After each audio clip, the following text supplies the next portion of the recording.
What's what about to do? Nothing is shock or hysteria. You may have learned something new. Welcome to Halloween with a mystery, murder, and magic.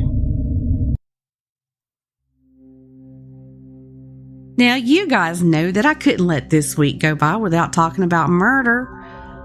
Over the course of history, many murders have taken place on Halloween. So, yep, you guessed it. That's what we're talking about today. And murder is in the show's name after all, so there's that. Hey, y'all, and welcome back to another episode of Mystery, Murder, and Magic. We're getting closer and closer to the big day, and I hope you're as excited as I am. But now here in my area of South Carolina, they're saying it might rain when the kids go trick-or-treating, so I might just have a ton of candy left over after all this year. Anyway, murder isn't something you usually think about when you think about Halloween unless you're watching a slasher movie. But there's been a bunch of murders that have taken place on that last day of October, and at least one of those murders remains unsolved to this day. Back on Halloween of 1974, an 8-year-old boy named Timothy O'Brien came home from making his neighborhood rounds of filling up his jack-o'-lantern bucket with all kinds of candy. Well, it was his bedtime, but his dad Ronald said he could have one more piece of candy before he went to bed, and he gave him a pixie stick.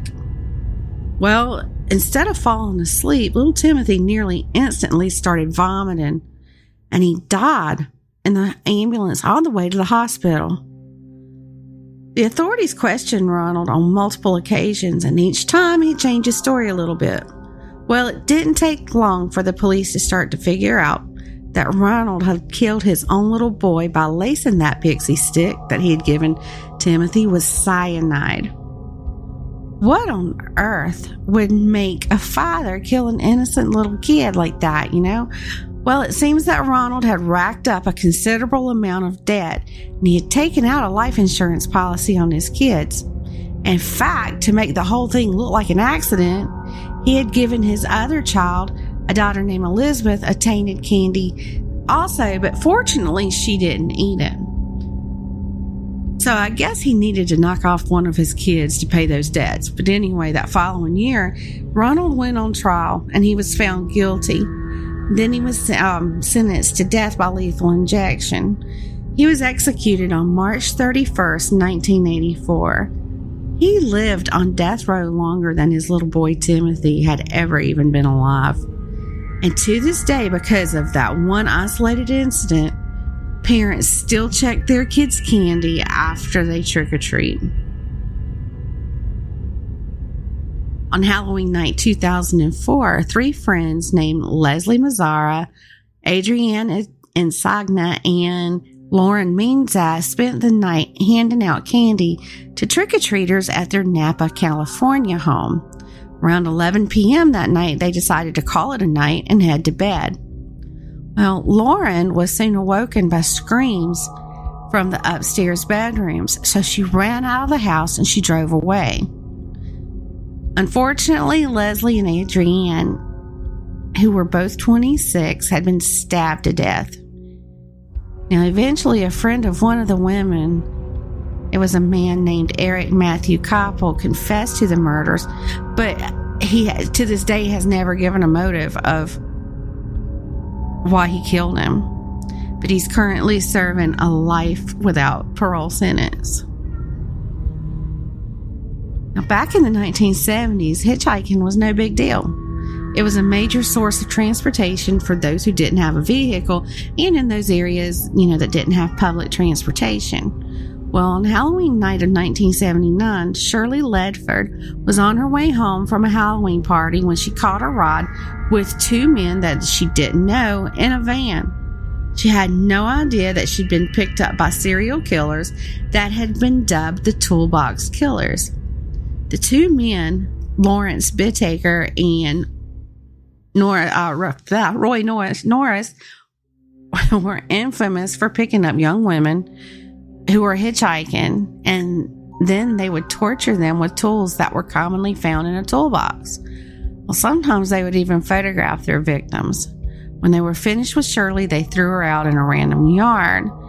Now, Shirley was their fifth and final victim, and when they were caught and put on trial, Bittaker received the death penalty, but he would die from natural causes before he could be executed. Now, Norris had cooperated with the investigation, and he's serving a 45 years to life sentence.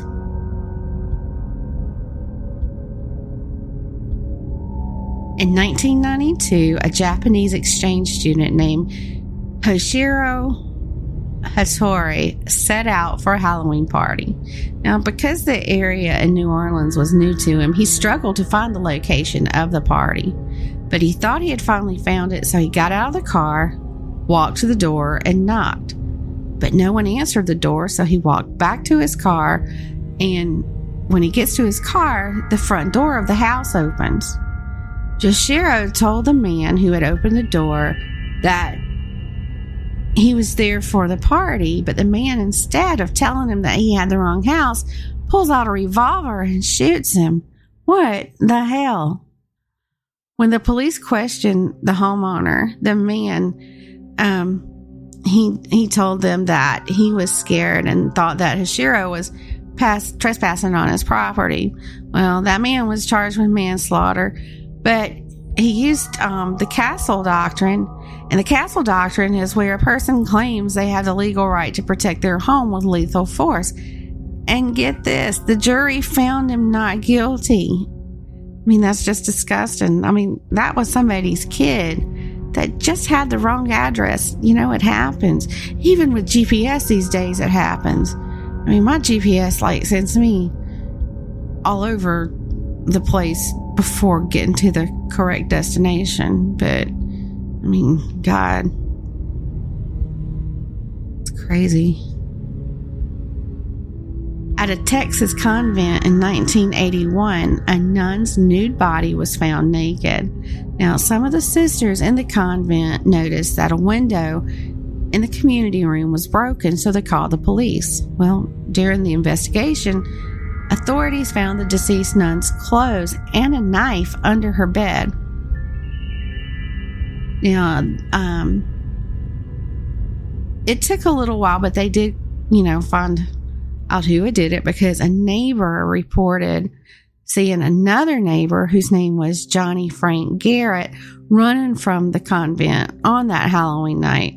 Now, the autopsy reports revealed that the nun had been stabbed, strangled, and raped.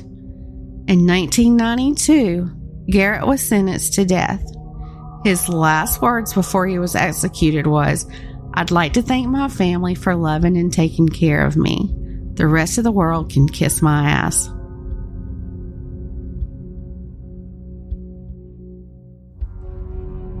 Egging cars and houses is a popular Halloween activity. I mean, it doesn't mean that it's right, but it commonly takes place. Well, normally it doesn't cause a whole lot of damage. It just causes the inconvenience of having to clean up the mess. But in 1998, an egging prank turned deadly.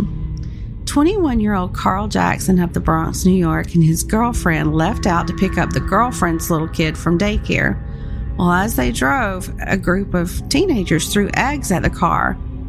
Carl stopped the car and got out to yell at the teenagers, but instead of running off or yelling back, one of the teenagers, named Curtis Sterling, pulled out a gun and he shot Carl in the head. Carl died instantly. Sterling was charged with second-degree murder and criminal possession of a weapon. He was found guilty and sentenced to 20 years in prison.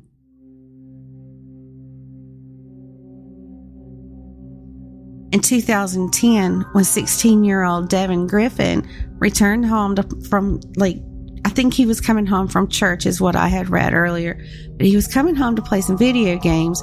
He noticed that his home seemed just a little too quiet, so he decided to check on his family. Well, he found his stepfather in bed covered with blood, so he decided to call 911. When the police arrived, they found 2 more bodies, and it was the body of Devin's mom and his brother. Police soon figured out that it was Devin's stepbrother, William Lisk, who had committed the heinous acts. Lisk could beat Derek's brother, or Derek, which is Devin's brother, to death with a hammer.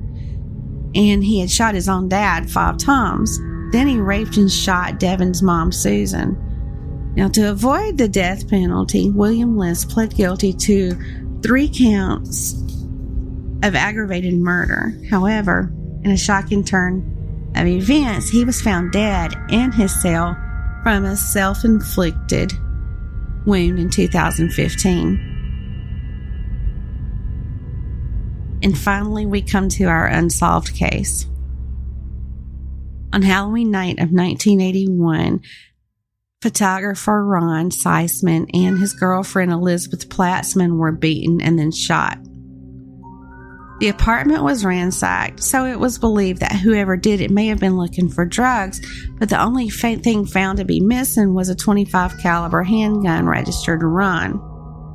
It was also thought that whoever had killed Ron and Elizabeth was someone that Ron knew because there was no signs of forced entry.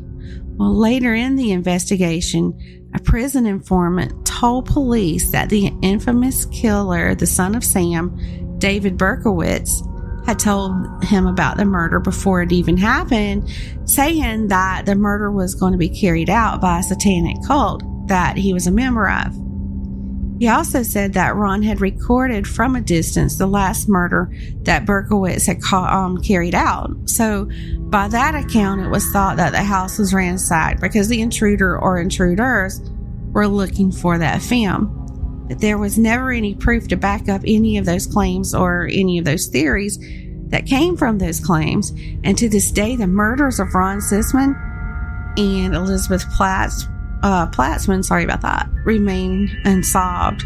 Now, murders are bad enough as it is, but when a family can't get closure or, justice,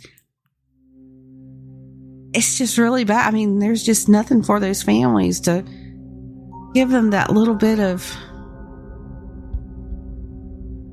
at least, relief of knowing who, took away their loved one. But these families, they didn't get that. And that's really sad. I mean, I feel for their families. Well, I've gotten my murder episode fixed for this week, so I'm going to cut it off right here. Tomorrow is Friday, and that means that it's What the Friday, so come back tomorrow night for an all-new episode. Y'all have an awesome Thursday.